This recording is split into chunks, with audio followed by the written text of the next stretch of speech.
Aujourd'hui, nous fêtons la bienheureuse Pauline Jaricot, une laïque qui a eu une très grande fécondité apostolique. Pauline Marie Jaricot naît le 22 juillet 1799 dans une famille catholique de Lyon. Le père, Antoine, est commerçant en soie. Pauline est la dernière des 7 enfants de la famille.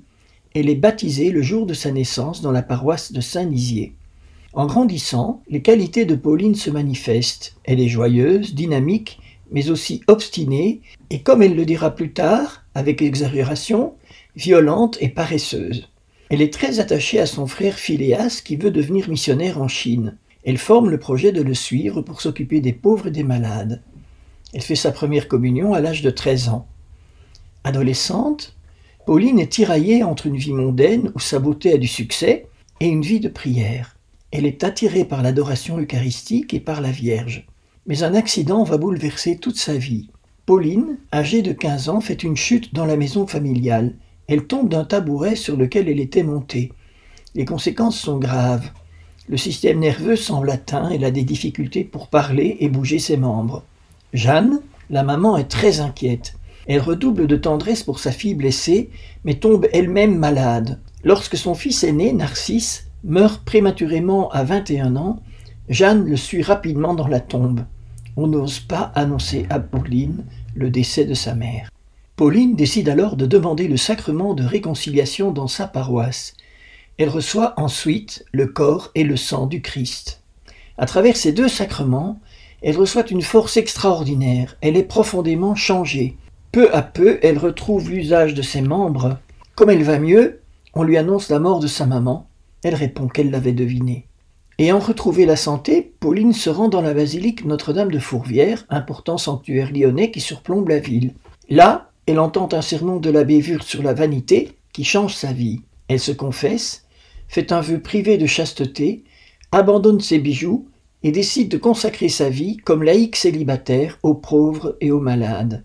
Elle participe à la messe quotidienne, elle prie pour le salut des pécheurs et pour l'évangélisation du monde. Elle a aussi une grande dévotion pour le Sacré-Cœur et elle entre dans l'association des 5 Heures de Jésus et de Marie. C'est à ce moment-là qu'elle a l'intuition de créer l'association des réparatrices du Sacré-Cœur de Jésus, à laquelle elle invite les femmes qui travaillent presque comme des esclaves dans les fabriques de Lyon. C'est à ce moment-là aussi que son frère Philéas lui apprend que les MEP, la Société des missions étrangères de Paris, vont l'envoyer comme missionnaire en Asie.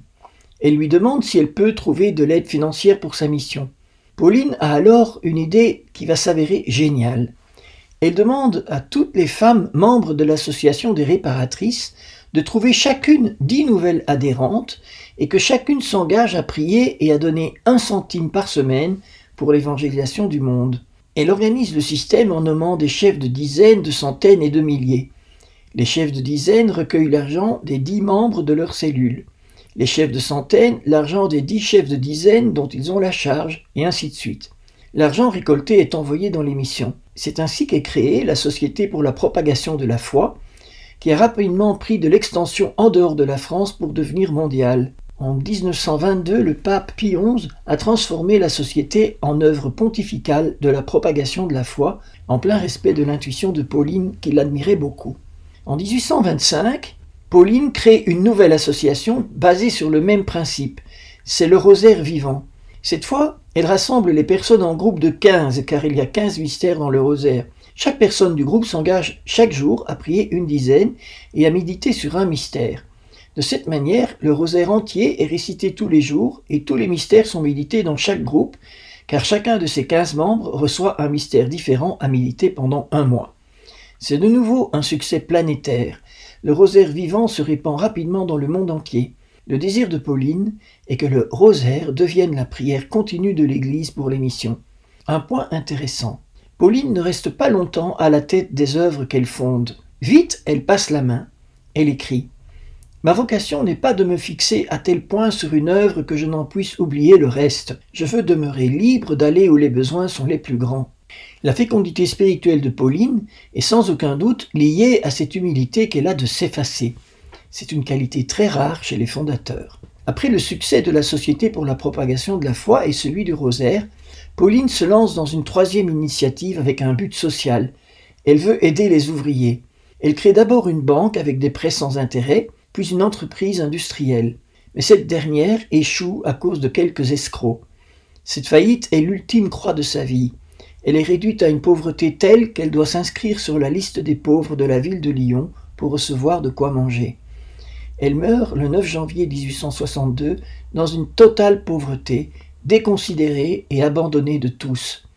Le saint curé d'Ars a dit d'elle « Je connais quelqu'un qui a beaucoup de croix et de très lourdes, et qui les porte avec un grand amour. C'est mademoiselle Jaricot. » Que nous enseigne le Seigneur à travers la vie de la bienheureuse Pauline?